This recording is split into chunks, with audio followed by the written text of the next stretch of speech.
Sir हाँ बोलो। Sir अभी जो आप एग्जाम्पल करवाए हम्म। वही सेम आप मतलब होमवर्क में भी दिए थे, पर उस वाले केस में आप बताए थे कि उस केस में विचएवर इज लोअर लेना है अगर वो वैकेंसी वाला पार्ट वैकेंसी आया के तो। लिए था, अनरियलाइज के लिए नहीं था। वैकेंसी का केस होगा तो अगर अनरियलाइज्ड हुआ तो? अनरियलाइज तो मैनेज कर दिया ना मैं, तो विच इज हायर वाला लिया मैं।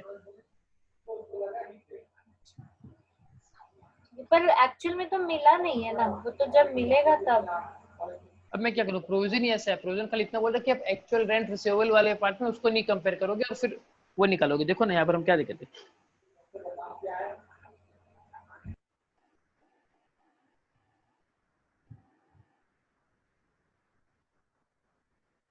खाली यहाँ पर ये बोल रहा है कि जो एक्चुअल ये लाइन देखो, द एक्चुअल रेंट रिसीव्ड और रिसीवेबल आपको क्या करना है, bye the owner shall not include any unrealised rent. बस आप उसको खाली उसमें इंक्लूड नहीं करोगे। अब ये एक्ट यहाँ पर ऐसा है तो उसमें मैं कुछ नहीं कर सकता। ठीक है सर। चलिए अब आगे देखिए। नेक्स्ट जो इंपॉर्टेंट टॉपिक आता है आपका, वो आता है आपका प्रॉपर्टी टैक्सेस, मतलब म्यूनिसिपैलिटी टैक्सेस। याद है हम क्या करते थे, अगर आपको हमारा इनिशियल क्लास का डिस्कशन याद होगा तो हमने क्या किया था, ग्रॉस एनुअल वैल्यू निकाला, उससे लेस करते थे क्या, municipality tax if paid by the owner. Then जो वैल्यू निकलती थी ये हमारा होता था नेट एनुअल वैल्यू। फिर इससे माइनस करते थे आपका सेक्शन 24 का डिडक्शन, और जो वैल्यू आ गया ये आपका हो गया इनकम फ्रॉम हाउस प्रॉपर्टी। हम ये तरीके से करते थे, ठीक है। तो चलिए अब देखते हैं कि क्या होगा।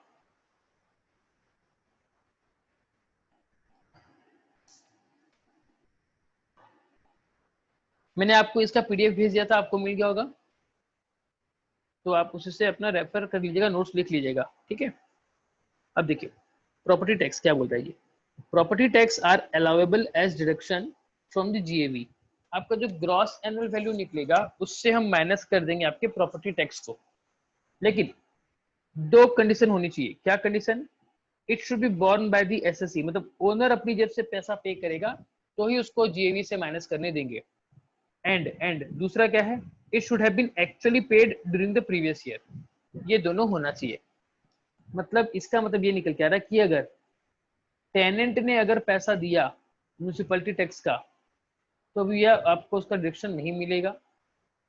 आपका जो टैक्स बनता है वो आपने प्रीवियस ईयर में पे नहीं किया, आपने उसको असेसमेंट ईयर में पे किया है, तो भी आपको इस प्रीवियस ईयर के असेसमेंट के लिए बेनिफिट नहीं मिलेगा। तो कब मिलेगा, ये जो असेसमेंट ईयर है, मतलब ये भी आपका एक प्रीवियस ईयर है, इस प्रीवियस ईयर का जो नेक्स्ट असेसमेंट ईयर आएगा तब आपको उसका बेनिफिट मिल जाएगा। मतलब क्या बोलना चाह रहा है कि जब आप एक्चुअली में म्यूनिसिपैलिटी टैक्स पे करोगे तब आप उसका बेनिफिट ले लेना, ठीक है। तो दो कंडीशन होनी चाहिए। म्यूनिसिपैलिटी टैक्स को क्या है, ये एक अलाउड डिडक्शन है, मतलब आपको डिडक्शन अलाउ करेंगे, जीवी से अलाउ करेंगे, लेकिन दो कंडीशन फुलफिल होनी चाहिए। पहली, ये ओनर बियर करेगा, दूसरा एक्चुअली पेड होना चाहिए। अब कुछ पॉइंट इसमें जरूरी आपको ध्यान देना है, देखिए क्या है वो। irrespective of the previous year in which the liability to pay such taxes arises, or irrespective of the method of accounting regularly employed by the owner, the deduction of municipal tax will be allowed only in the year of actual payment। खत्म बात। अब आप cash basis पे accounting करो चाहे actual basis पे अपना accounting करो, वो सब चीज हम यहाँ पर आंख बंद कर लेंगे, हम तो नहीं देखेंगे। हम सिर्फ यही देखेंगे जिस प्रीवियस ईयर में आपने उसका एक्चुअल पेमेंट किया है, उसी प्रीवियस ईयर में हम आपको इसका बेनिफिट देंगे, एज ए डिडक्शन आपको अलाउ करेंगे, अदरवाइज नहीं करेंगे, बात खत्म। दूसरी बात, मान लो अगर रिफंड आ गया म्यूनिसिपल टैक्सेस का, ठीक है, बाई चांस, हालांकि वो जल्दी से नहीं आएगा, बट बाई चांस की प्रोविजन आ गया कि अगर रिफंड आ जाता है। रिफंड क्यों आएगा, किसी कारण से मान लो आपसे ज्यादा कलेक्ट कर लिया गया था, फिर बाद में आपने वो पैसा एक्स्ट्रा जो था उसको आपने रिफंड मंगवाया, तो ये बोला गया it held that there is no provision under income from house property corresponding to section 41(1) which is available for taxing remission or waiver of liability in respect of business income, and thereby it cannot be brought to tax either under this head or any other head। मतलब ये कि अगर ये पैसा ऐसा आ भी जाता है तो उसके ऊपर टैक्स नहीं लगाया जाएगा, बात खत्म। ये डिसाइड हुआ था इंडिया ऑटोमोबाइल्स वाले केस में, बात 1960 की है। फिर ये 2001 में ये क्या गया, मैं भी कुछ यहाँ पर मेरा लिखने में गलती हुआ है, तो आप इसको एक बार काट दो। आप खाली ये केस याद रखना, CIT versus India automobiles. Then दूसरा इंपॉर्टेंट जो चीज है वो ये है, GST paid on the amount of municipal taxes shall be inclusive in the municipal taxes and thus deductible।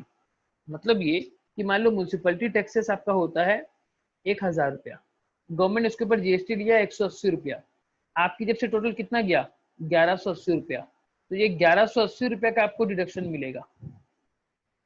मतलब ये कि अगर आपका GAV अगर होता है, मान लो आपका GAV होता है 10,000 रुपए, इससे माइनस करना है आपको म्यूनिसिपलिटी टैक्सेस, तो म्यूनिसिपलिटी टैक्सेस कितना आपका हो जाएगा 1180, मतलब जो GST आपने पेमेंट किया उसका भी आपको बेनिफिट मिल जाएगा। तो नेट आपका कितना हो जाएगा, ये 10,000 से 1180 माइनस कर दो, 10,000 से 1 9,000, 9,000 से 1 आपका 8,900, 8,820 रुपए, ये आपका हो जाएगा नेट एनुअल वैल्यू। ठीक है, देन उसके बाद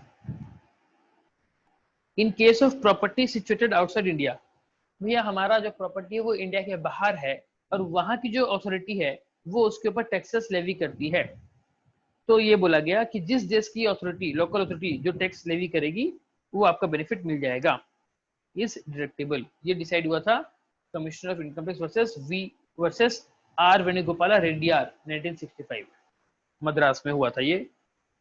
इस आदमी की बाहर प्रॉपर्टी थी, तो ये बोल रहा था कि भैया मेरी बाहर जो प्रॉपर्टी है आउटसाइड इंडिया, वहां की लोकल अथॉरिटी ने मेरे पे टैक्स मांगा, मैंने उसको म्युनिसिपल टैक्स पे किया, तो मुझे ये मेरे GAV से माइनस होना चाहिए। असिस्टिंग ऑफिसर मना कर रहा था, लेकिन बाद में ये बात फिर चली गई कोर्ट तक, और कोर्ट ने ये निर्णय बोला भैया हाउस प्रॉपर्टी तो हाउस प्रॉपर्टी, अगर उसके ऊपर आप म्युनिसिपल टैक्स पे कर रहे हो तो चाहे इंडिया की प्रॉपर्टी के ऊपर पे करो चाहे बाहर वाली प्रॉपर्टी के ऊपर पे करो, हम आपको बेनिफिट दोनों केसेस में देंगे। समझ में आया आपको?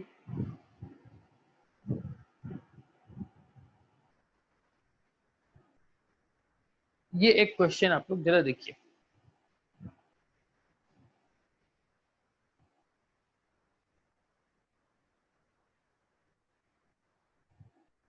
ये आपका होमवर्क रहेगा।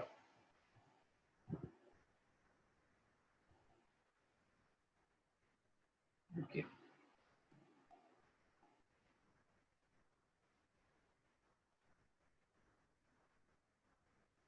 बीच में इसका अलाइनमेंट क्यों बिगड़ गया? चलिए आप लोग इसका स्क्रीनशॉट ले लीजिए। क्वेश्चन है, mister Vishesh furnishes the following details in respect of his house properties let out for the year 1920। मैं थोड़ा सा जूम कर देता हूँ, अच्छा से स्क्रीनशॉट ले लीजिएगा ताकि सॉल्व करने में आसानी हो। Now you can take the screenshot of the same. इसका स्क्रीनशॉट लीजिए और अब आपको इसका सॉल्व करना रहेगा, कितना आंसर आएगा। नेट एनुअल वैल्यू बात हो रहा है। नेट एनुअल वैल्यू मतलब क्या, GAV से माइनस कर देना म्युनिसिपल टैक्सेस, जो आएगा नेट एनुअल वैल्यू। ठीक है, अब हम आगे बढ़ेंगे। आगे हम बात करेंगे हमारा डिडक्शन का, कि अगर आपको याद होगा, मैं फिर से रिपीट कर रहा हूं, हमारा स्टेटमेंट कैसा था, GAV निकालेंगे, उससे माइनस कर देते हैं म्युनिसिपलिटी टैक्सेस, सॉरी एक सेकंड, उससे माइनस करेंगे म्युनिसिपलिटी टैक्सेस, जो आ गया वो हो गया नेट एनुअल वैल्यू। फिर इससे माइनस कर देते हैं सेक्शन 24 का डिडक्शन, फिर जो आता था ये मेरा होता था इनकम फ्रॉम हाउस प्रॉपर्टी। तो ये जो मेरा फॉर्मेट है, इस फॉर्मेट में से हमने ये वाला पार्ट देख लिया, ये पार्ट देख लिया, तो ये ऑटोमेटिक निकल जाएगा। अब हम किसके ऊपर फोकस करेंगे, सेक्शन 24 के डिडक्शन के ऊपर। जब ये चीज भी समझ जाएंगे तो हमारा total income from house property वाला पार्ट खत्म हो जाएगा, फिर सिर्फ और सिर्फ हम नंबर सॉल्व करेंगे। ठीक है, तो चलिए देखिए, सेक्शन 24 बात करता है डिडक्शन की। किससे डिडक्शन मिलेगा, एनुअल वैल्यू, मतलब यहाँ पर एनुअल वैल्यू का मतलब है नेट एनुअल वैल्यू। ठीक है, आपका जो नेट एनुअल वैल्यू आएगा उससे हम आपको डिडक्शन अलाउ करेंगे। दो टाइप के डिडक्शन अलाउ करेंगे, कौन कौन सा, एक आपका है स्टैंडर्ड डिडक्शन 30% वाला, और दूसरा आपका इंटरेस्ट ऑन बोरोड कैपिटल, ठीक है। तो ये आपका है सेक्शन 24A स्टैंडर्ड डिडक्शन 30%, और ये आपका है section 24B interest on borrowed capital. अब स्टैंडर्ड डिडक्शन क्या बोल रहा है, 30%, मतलब क्या, आपका जितना भी NAV आएगा उसका फ्लैट 30% हम मान लेंगे आपका खर्चा हुआ होगा, और वो आपको एज ए डिडक्शन अलाउ कर देंगे। मतलब क्या, मतलब कुछ इस तरीके से देखो, मान लो कि मेरा NAV ये आया 1,00,000 रुपए, तो मुझे इसके ऊपर टैक्स देना चाहिए था। लेकिन अब आप खुद सोच कर देखिए कि अगर जब आप किसी को घर भाड़ा में देते हो तो आपको उस घर भाड़ा के ऊपर, मतलब आपने जो अपने टेनेंट को दिया है उसको देने के लिए आपको उस घर के ऊपर बहुत सारे छोटे मोटे खर्चे करने पड़ते हैं। कुछ छोटा मोटा रिपेयर मेंटेनेंस का काम हो गया, ठीक है, या फिर मान लो आपने जिस घर को भाड़े में दिया है उसमें कुछ बिजली का कुछ रिपेयरिंग का काम करना है, तो आप तो जो भाड़ा में रहता है वो तो आपको ही बोलेगा ना कि भैया मैं आपके घर में रहता हूँ, आपके घर में पानी का प्रॉब्लम है, ठीक करा के दो। मैं आपके घर में रहता हूँ, आपके घर में बिजली का प्रॉब्लम है, ठीक करा के दो। तो क्या होता है कि जो लैंडलॉर्ड होता है वो सारा खर्चा करके देता है मैक्सिमम केसेस में। तो ओवरऑल ये देखा गया कि भैया आपका 30% जो है आपका खर्चा हो जाता है, ठीक है। तो सरकार ने क्या बोला कि आपका जितना भी NAV होगा उसका फ्लैट 30% हम क्या करेंगे, एज ए स्टैंडर्ड डिडक्शन आपको दे देंगे, चाहे आपका कितना भी NAV हो। तो इसका 30,000 रुपये क्या कर देंगे, उसको उसका माफ कर देंगे। तो बैलेंस जो बचेगा ये बैलेंस उसका क्या हो जाएगा, टैक्सेबल हो जाएगा, मतलब इसके ऊपर उसको टैक्स देना पड़ेगा। समझ में आया आपको? अब देखिए क्या कह रहा है ये। तो स्टैंडर्ड डिडक्शन क्या है, the deduction to the extent of 30% of the net annual value, मतलब NAV का मैक्सिमम 30% आपको अलाउ करेंगे, is allowed as a standard deduction while calculating income from let out house property or deemed to be let out house property. It means standard deduction of 30% is not allowed for self-occupied house property. Standard deduction not allowed for self-occupied house property. बोले ऐसा क्यों कर रहा है ये, बोले देखिए क्यों कर रहा है। अगर आपको याद होगा तो हमारा सेल्फ ऑक्युपाइड हाउस प्रॉपर्टी के केस में, सेल्फ ऑक्युपाइड हाउस प्रॉपर्टी के केस में हमारा NAV कितना होता है, नील, और नील का 30% वो भी नील आएगा, 0 का परसेंट 0। तो भैया यहाँ पर आपका स्टैंडर्ड डिडक्शन इसीलिए नहीं मिलता क्योंकि ये जो 30% है ये डिपेंड कर रहा है किसके ऊपर, NAV के ऊपर। और आपका सेल्फ ऑक्युपाइड के केस में आपका NAV क्या हो जाता है, नील, मतलब 0। तो 0 के ऊपर 30% कोई फायदा नहीं है, तो इसीलिए सेल्फ ऑक्युपाइड हाउस प्रॉपर्टी के ऊपर आपको स्टैंडर्ड डिडक्शन नहीं मिलेगा। बात खत्म। बताइए क्या आपको इसमें कुछ डाउट है पहले वाले में? अच्छा दूसरा पॉइंट और है, पहले वो बताता हूँ फिर बोलिए। एंड उसके बाद और क्या बोल रहे हैं, no other expenditure towards insurance, repair, ground rent, collection charges etcetera shall be allowed as deduction. मतलब क्या बोल रही है कि भैया हमने एक बार अगर आपको ये 30% का बेनिफिट दे दिया तो उसके बाद ये जो और बाकी के खर्चे हैं ना, कि आपने घर का इंश्योरेंस कराया, आपने घर का रिपेयरिंग कराया, आपने घर का ग्राउंड रेंट दिया या आपका कलेक्शन चार्जेस दिया, ये सब हम फिर आपको और अलाउड नहीं करेंगे। हम मान रहे हैं कि ये जो 30% आपको जो हम बेनिफिट दे रहे हैं खर्चे का, ये 30% includes all such expenses, insurance का खर्चा, रिपेयर का खर्चा, कलेक्शन चार्जेस का खर्चा, ये सारा का सारा उसमें कवर होगा, हम ये मान रहे हैं और इसीलिए आपको 30% का बेनिफिट दे रहे हैं।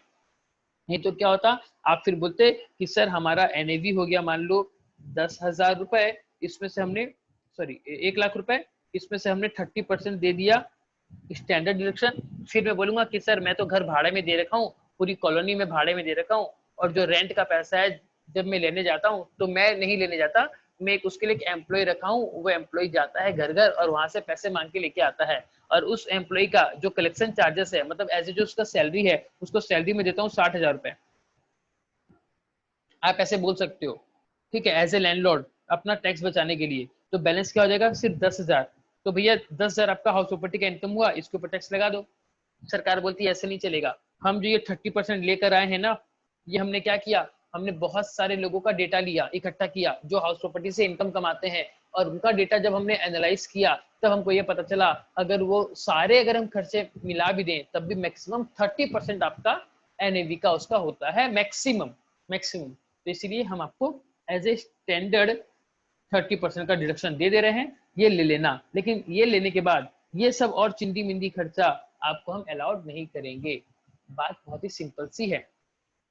तो ये सेक्शन 24A क्या कहता है आपका स्टैंडर्ड डिडक्शन 30% का। अब मुझे बताइए क्या आपको इसमें कुछ डाउट है क्या? इसमें कुछ डाउट है अभी तक का?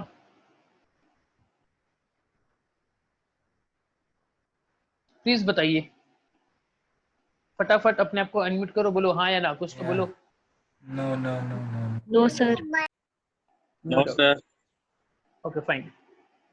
अब दूसरा और क्या बेनिफिट मिलेगा? देखिए क्या होता है कि जब हाउस प्रॉपर्टी की बात आती है तो आप लोग मुझे बताइए क्या घर बहुत सस्ता में मिल जाता है क्या? 100-200 का चीज है क्या? बोलिए, क्या घर 100-200 में आता है? हजारों में आता है? नहीं, लाखों करोड़ों में आता है। तो हर एक आम इंसान के पास लाखों करोड़ों रुपया एक साथ नहीं होता, तो वो घर बनाने के लिए क्या लेता है? लोन लेता है।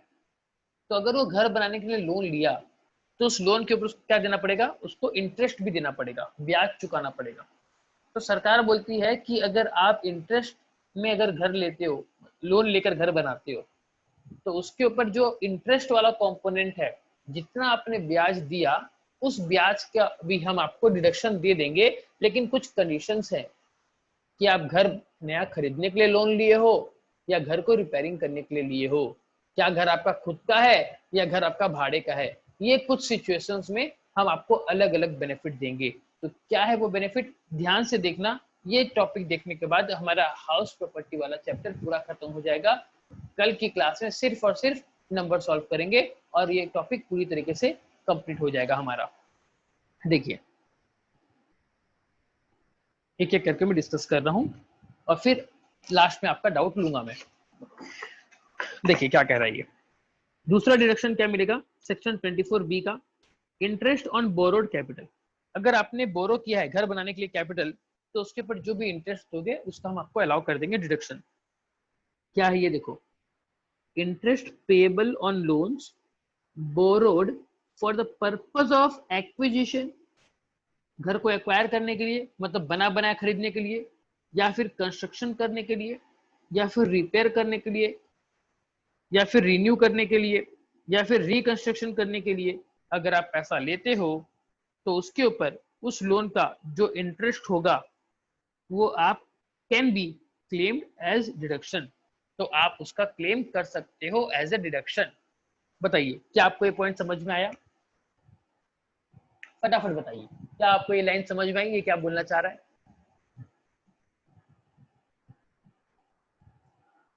बताओ ना। हेलो हेलो,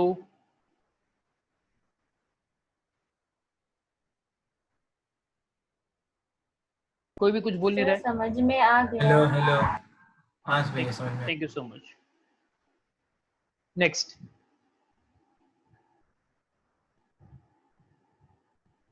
नेक्स्ट पॉइंट है इंटरेस्ट विल बी अलाउड। हम अलाउ करेंगे कब? As a deduction on accrual basis even though it is not paid during the financial year. हाँ ये एक बहुत अच्छी बात है कि हम एक्रूअल बेसिस पे भी इसको अलाउ कर देंगे। अगर वो एक्चुअल आपका अकाउंट से अगर मान लो आपने इंटरेस्ट का पैसा नहीं भी दिया होगा, आपके लोन में जो है आपने नहीं दिया होगा, लेकिन फिर भी एक्रू तो हो गया।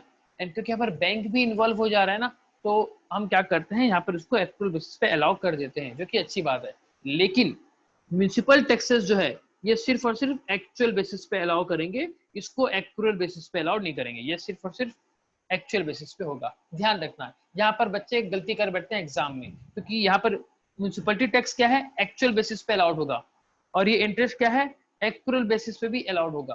तो यहाँ पर दोनों को इंटरचेंज करके एग्जाम में गलती कर बैठते हैं, और फिर एग्जाम हॉल से बाहर जब निकलते हैं तो बहुत उछलते हैं हमने सही किया, जबकि गलत करके आ जाते हैं और मार्क्स कट जाते हैं। फिर बोलोगे एग्जामिनर को चेकिंग करना नहीं आता। तो प्लीज ध्यान रखिएगा, ये गलती करने वाला पॉइंट है। म्युनिसिपलिटी टैक्स एक्चुअल के ऊपर मिलेगा, interest on loan accrual basis पे मिलेगा, बात खत्म। अब इसके बाद नेक्स्ट इंपॉर्टेंट पॉइंट इससे related, interest payable outside India. अगर आप बाहर से अगर लोन लिए हो, क्योंकि देखो क्या होता है ना, अगर आप बाहर से अगर लोन लेते हो ना तो आपको सस्ता मिल जाता है। बहुत सारे ऐसे देश है जहां पर लोन 1%, 2%, 3% ऐसे भी मिल जाता है। तो लोग क्या करते हैं, बोले बाहर से लोन ले लो, सस्ता पड़ेगा। तो इन ऑर्डर कि अगर बाहर से अगर लोन ले लेते हो तो उसके ऊपर जो इंटरेस्ट अगर पे कर रहे हो ना, and the interest payable without deducting tax at source, मतलब आपने इंटरेस्ट का पेमेंट कर रहे हो लेकिन टीडीएस नहीं काट रहे हो, in respect of which no person in India is treated as an agent under section 163 shall not be allowed as deduction। मतलब ये बोल रहा है कि कोई एक फॉरेन बैंक है, मान लो आपका जापान बैंक है, जापान बैंक, और ये आप इंडिया वाले मिस्टर इंडिया, आपने क्या किया, इस बैंक से लोन लिया, ठीक है, कैसा लोन, हाउसिंग लोन, घर बनाने के लिए, और अब आप इसको इंटरेस्ट पे करोगे, इंटरेस्ट पे करोगे, कितना पे किए, मान लो 2 लाख रुपए पे किए। तो अगर 2 लाख इंटरेस्ट अगर आप पे कर रहे हो ना, तो आप इससे क्या करोगे, आप इससे माइनस करोगे टीडीएस। फॉर एग्जांपल मान लो 10%, तो 20,000 आप इसका क्या करोगे, इंटरेस्ट माइनस करोगे, और बैलेंस 1,80,000 उसको पेमेंट करोगे। अगर आपने ऐसे किया है तब तो हम आपको ये 2 लाख का क्या देंगे, डिडक्शन अलाउ करेंगे। लेकिन अगर आपने ये वाला पार्ट अगर नहीं किया, टीडीएस नहीं किया, तो फिर हम आपको ये जो 2 लाख का बेनिफिट है ये भी नहीं देंगे। समझ में आ गया। उसके बाद देखिए, interest payable on a fresh loan taken to repay the original loan raised earlier for the aforesaid purpose is also allowed as deduction. हाँ, अच्छी बात है। अब मैं चाहता हूं कि आप लोग अपने आप को अनम्यूट करें और मुझे इस पॉइंट का मीनिंग बताएं। मैं देखना चाहता हूं कि आप लोग कितने अच्छे से इंग्लिश को इंटरप्रेट कर पा रहे हैं। बताइए, प्लीज अनम्यूट कीजिए अपने आप को और मुझे इस पॉइंट का मतलब बताइए। कौन बताएगा? एक लोन को पे करने के लिए दूसरा एक लोन लिया, एक लोन को पे करने के लिए दूसरा लोन, लेकिन यहाँ पर क्या बोल रहा है, यहाँ पर for the said purpose, same purpose होना चाहिए, ठीक है। मतलब क्या, मतलब देखो, मतलब ये है कि आज लेट्स सपोज मैंने बैंक ऑफ बड़ौदा से एक हाउसिंग लोन लिया, जिसके ऊपर मान लो इंटरेस्ट में देता हूँ 10%, फॉर एग्जाम्पल 10% पर एनम में उसके ऊपर इंटरेस्ट देता हूँ।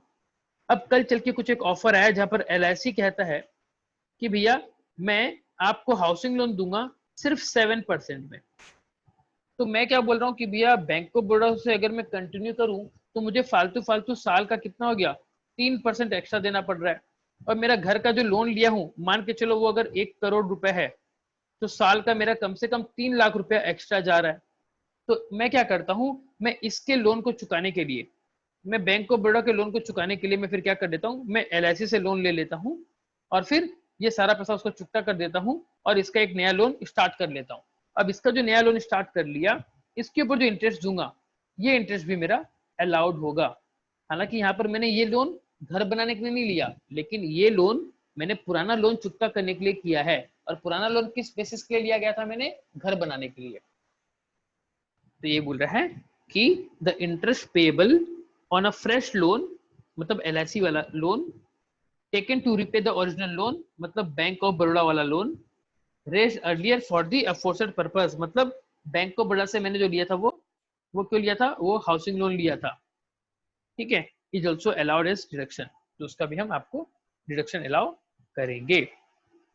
देन उसके बाद interest on unpaid interest shall not be allowed as deduction. अगर कोई इंटरेस्ट अनपेड रह जाता है तो हम उसका बेनिफिट आपको नहीं देंगे। उसके बाद एनी ब्रोकरेज और commission paid for acquiring the loan will not be allowed as deduction. ये चीज भी हुआ था। ये क्या होता है कि भैया मैंने ना एक एजेंट को पकड़ा और उसको बोला भैया तू मेरे को हाउसिंग लोन दिला। एजेंट बोलता है कि भैया हाउसिंग लोन तेरे को दिला दूंगा, लेकिन तेरे को 10,000 रुपये मेरे को देना पड़ेगा। तो एजेंट ने घर दिला दिया और मैंने जो लोन लिया था तो मैंने क्या किया, एजेंट को 10,000 रुपये दिए। अब मैं सरकार को बोलता हूँ, हे इनकम टैक्स वालों सुनो, ये जो हाउसिंग लोन मैंने लिया, इसको लेने के लिए मैंने 10,000 रुपये और खर्चा किया, तो वो खर्चा का भी मेरे को बेनिफिट दो। तो सरकार बोलती है हम इसका बेनिफिट आपको नहीं देंगे। अगर आप कुछ भी कमीशन या ब्रोकरेज किसी को पे कर रहे हो और वो हाउसिंग लोन दिलाने के लिए आपको ब्रोकरेज या कमीशन ले रहा है, तो हम इसका बेनिफिट आपको नहीं देंगे, ये आपको कॉस्ट खुद को बियर करना पड़ेगा। Then the SSE should furnish a certificate from the person to whom any interest is payable on the capital borrowed, specifying the amount of interest payable by the SSE। मतलब क्या बोल रहा है, जिस बैंक से आपने लोन लिया था उस बैंक से आपको एक सर्टिफिकेट ले लेना है कि आपका एक साल में आपने कितना उसको इंटरेस्ट दिया है। मतलब क्या, आप इसका मतलब समझिए, ये जो पॉइंट बोल रहा है लास्ट वाला पॉइंट, ठीक है, लास्ट वाला पॉइंट में क्या होता है, आप बैंक से एक सर्टिफिकेट ले लेंगे जिसमें लिखा रहेगा कि इस प्रीवियस ईयर में, लेट्स सपोज प्रीवियस ईयर 1920 में टोटल आपने कितना इंटरेस्ट हमको दिया है, क्योंकि यही जो अमाउंट होगा, इस अमाउंट का हम क्या करेंगे, डिडक्शन क्लेम करेंगे। समझ में आया आपको यहाँ तक? बताइए आया कि नहीं आया? भैया ये स्क्रीन पूरा ब्लर हो गया भैया। स्क्रीन ब्लर हो गया है क्या? बाकी लोगों के साथ भी हाँ सेम सर। प्रॉब्लम हो रहा है क्या? हाँ सर। Yes sir. स्क्रीन पूरा ब्लर हो गया और ऊपर थोड़ा थोड़ा ब्लैक स्क्रीन दिख रहा है। ऐसे हो गया? तो ठीक है, फिर से कनेक्ट कर लेते हैं। अब देखिए मैं आपका ना, एक सेकंड, एक और पार्ट बाकी है। नहीं, आपका और कम से कम आधा घंटा लगेगा मेरे को, तो हम इसको कल ही कंप्लीट करेंगे, ठीक है। फिलहाल के लिए इतना ही। मैं आपको नोट जो शेयर कर दिया था, आप उससे इसको रीड कर लीजिएगा। जो आज हमने पढ़ा, हमने क्या पढ़ा, हमने पढ़ा सेक्शन 24 का deduction, standard deduction bit A और interest on borrowed capital bit B. इन दोनों पॉइंट को आप अपने नोट से रेफर कीजिएगा। कुछ अगर डाउट होगा तो हम उसको कल डिस्कस कर लेंगे। कल की क्लास में फर्स्ट हाफ में इसको खत्म कर देंगे, सेकेंड हाफ में प्रॉब्लम सॉल्व करेंगे, एंड एक जो मैंने आपको होमवर्क दिया था वो होमवर्क आप लोग सॉल्व करेंगे। तो चलिए, टाटा बाय बाय, मिलते हैं कल। Bye bye, good night. Thank you sir. Most welcome, bye bye, good night. Thank you sir.